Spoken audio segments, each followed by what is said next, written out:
Phronesis investor academy के इस brand new video में आप सभी का स्वागत है। एज एक्सपेक्टेड स्टॉक मार्केट्स में काफ़ी ज़्यादा वोलेटिलिटी है। स्टॉक मार्केट का ज़्यादा वोलेटाइल होने का मतलब ये हुआ कि स्टॉक मार्केट काफ़ी ज़्यादा ऊपर या नीचे जा रहा है और साथ ही ये काफ़ी तेज़ी से ऊपर या नीचे जा रहा है। तो इस तरह के वेरी वोलाटाइल स्टॉक मार्केट्स में हमारा इन्वेस्टमेंट स्ट्रेटजी क्या होना चाहिए। अगर आप एक ऐसे इन्वेस्टर हैं जिसको इक्विटी का एक्सपोजर तो चाहिए लेकिन आपका इन्वेस्टमेंट होराइजन ज़्यादा लंबा नहीं है, दैट इज़ इवन 5 ईयर्स से कम है, और साथ ही आप ज़्यादा रिस्क नहीं लेना चाहते हैं, इन दैट केस आपके लिए हाइब्रिड फंड्स एक अच्छा ऑप्शन हो सकता है। रिसेंटली ही हमने हाइब्रिड फंड्स पे एक डिटेल वीडियो पब्लिश किया हुआ है, इसे आप वॉच कर सकते हैं। और अगर आप एक ऐसे इन्वेस्टर हैं जिसका investment horizon very long term का है, लाइक 10 ईयर्स, 20 ईयर्स या 30 ईयर्स, और साथ ही आपका रिस्क एपेटाइट भी एग्रेसिव है, मतलब आप काफ़ी ज़्यादा रिस्क ले सकते हैं,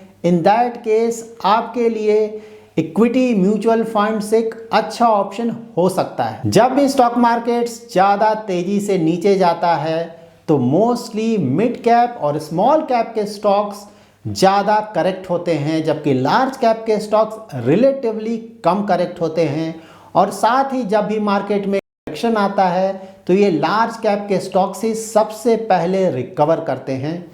तो इस तरह के वोलाटाइल मार्केट्स में हमारा इन्वेस्टमेंट स्ट्रैटेजी ये होना चाहिए कि हम अपना ज़्यादातर इन्वेस्टमेंट लार्ज कैप के इक्विटी म्यूचुअल फंड्स में इन्वेस्ट करें और mid cap and small cap के फंड्स में रिलेटिवली अपना एक्सपोजर कम रखें। वीडियो में मैं आपको आज एक top large cap equity fund के बारे में डिटेल से बताऊंगा, एंड ऑफ कोर्स ये लार्ज कैप इक्विटी फंड है axis blue chip fund.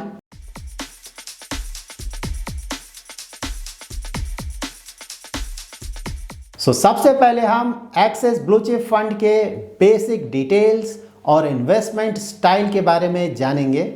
Axis blue chip fund का AUM that is asset under management काफ़ी बड़ा है एट 32,829 करोड़, लेकिन ऑफ कोर्स ये हमारे लिए कंसर्न नहीं है क्योंकि एक्सिस ब्लू चिप फंड एक लार्ज कैप कैटेगरी का फंड है जो कि अपना ऑलमोस्ट सारा इन्वेस्टमेंट लार्ज कैप के स्टॉक्स में करता है। इस फंड का बेंचमार्क है S&P BSE 100। इसका मतलब ये हुआ कि ये फंड अपना ज़्यादातर investment market cap wise India की टॉप 100 कंपनीज में करता है। इस फंड के डायरेक्ट प्लान का एक्सपेंस रेशियो है 0.47%, जो कि ज़्यादा नहीं है। So like all Axis equity funds, Axis blue chip fund का भी पोर्टफोलियो प्राइस टू अर्निंग काफ़ी ज़्यादा है एट 35.25।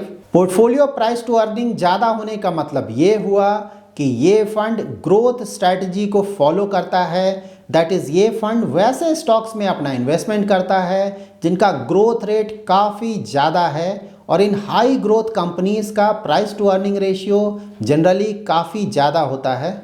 इस फंड का एनुअल टर्नओवर है 61%, जो कि ऑफ कोर्स ज़्यादा है।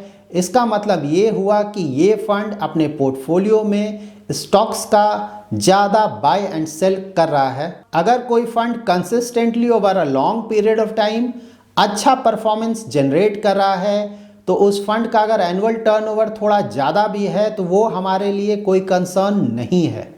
इस फंड के फंड मैनेजर हैं श्रेयास देवालकर, जो कि इस फंड को नवंबर 2016 से मैनेज कर रहे हैं। मिस्टर श्रेयास देवालकर काफ़ी एक्सपीरियंस्ड फंड मैनेजर हैं और इनका ट्रैक रिकॉर्ड भी काफ़ी अच्छा रहा है over the years. Mister Devalkar Axis blue chip के साथ साथ Axis mid cap fund and Axis flexi cap fund को भी मैनेज करते हैं।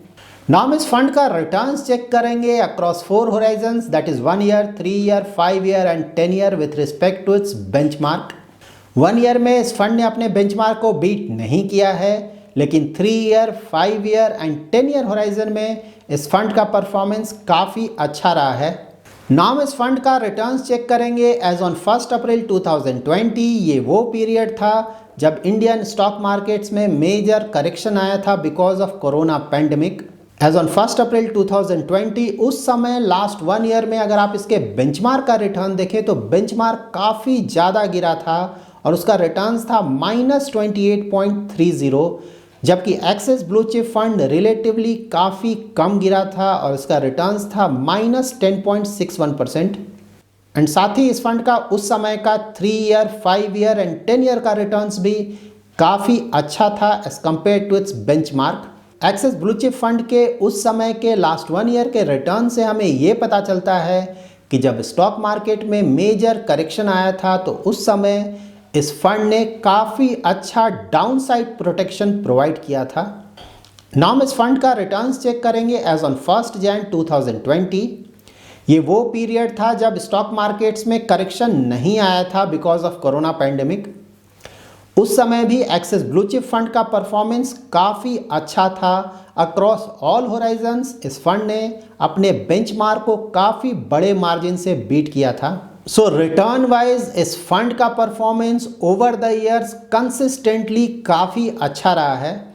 नाउ हम इस फंड का risk and return parameters check करेंगे। ये फंड एक लार्ज कैप कैटेगरी का फंड है, दैट्स वाई इसका स्टैंडर्ड डिविएशन ज़्यादा नहीं है और साथ ही इस फंड का बीटा भी ज़्यादा नहीं है। इसका मतलब ये हुआ कि रिलेटिवली ये फंड ज़्यादा रिस्क नहीं लेता है। और अगर आप इस फंड का अल्फ़ा देखें 3 ईयर होराइजन में तो ये 4 से ज़्यादा है और 5 ईयर होराइजन में भी अल्फ़ा 5 से ज़्यादा है, जो कि ऑफकोर्स काफ़ी अच्छा रहा है for a large cap fund. So overall risk and return parameter wise also इस फंड का परफॉर्मेंस अच्छा रहा है। नाउ हम इस फंड का मार्केट कैप एलोकेशन चेक करेंगे। ये फंड एक लार्ज कैप कैटेगरी का फंड है, दैट्स वाई इस फंड ने अपने टोटल एसेट का 93.92% लार्ज कैप स्टॉक्स में इन्वेस्ट किया है, जबकि मिड कैप स्टॉक्स में इनका इन्वेस्टमेंट सिर्फ 0.46% है और स्मॉल कैप स्टॉक्स में इस फंड ने अपना इन्वेस्टमेंट नहीं किया है। इस फंड ने अपने टोटल एसेट का एक बहुत बड़ा हिस्सा डेट में इन्वेस्ट किया है, दैट इज अबाउट 7.42%। इस फंड ने डेट में काफ़ी बड़ा एक्सपोजर रखा है एट अबाउट 7.42%। शायद ये बड़ा एक्सपोजर इसलिए रखा है कि इंडियन स्टॉक मार्केट्स में और भी करेक्शंस आ सकते हैं और जब भी करेक्शंस आएंगे तो ये फंड रीजनेबल वैल्यूएशंस पे अपना इन्वेस्टमेंट कर पाएगा। नाउ हम इस फंड का सेक्टर एलोकेशन चेक करेंगे। इस फंड ने जिन मेजर सेक्टर्स में अपना एलोकेशन लिया है वो सेक्टर्स हैं financial, tech, services, health care, construction and chemicals. इस फंड का काफ़ी बड़ा एक्सपोजर है फाइनेंशियल एंड टेक सेक्टर्स में एट अबाउट 57%। तो अगर फाइनेंशियल एंड टेक कंपनीज का परफॉर्मेंस अच्छा रहता है तो इस फंड से भी आप अच्छे रिटर्न्स एक्सपेक्ट कर सकते हैं।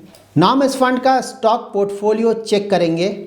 इस फंड के कुछ मेजर होल्डिंग्स हैं ICICI bank, Infosys, Bajaj finance, TCS and Avenue Supermarts.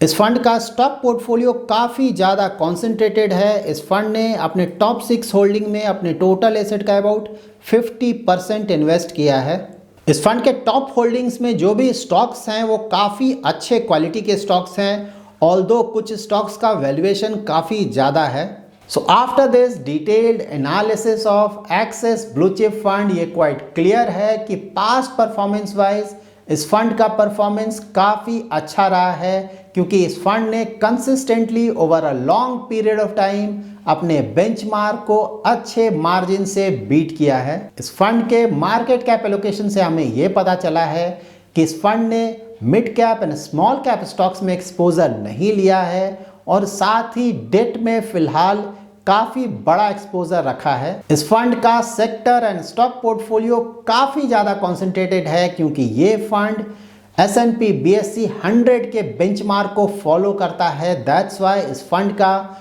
Financial and tech sectors के स्टॉक्स में काफ़ी बड़ा एक्सपोजर है। End of course stock portfolio में जो भी स्टॉक्स हैं उसमें ऑफ कोर्स कुछ स्टॉक्स काफ़ी ज़्यादा ओवर वैल्यूड हैं, लेकिन क्वालिटी वाइज ये सारे स्टॉक्स काफ़ी अच्छे स्टॉक्स हैं। तो अगर हम लार्ज कैप कैटेगरी के एक्टिवली मैनेज्ड फंड में अपना इन्वेस्टमेंट करना चाहते हैं तो एक्सिस ब्लू चिप फंड हमारे लिए एक अच्छा ऑप्शन हो सकता है। So that's it in this video. Thanks a lot for watching.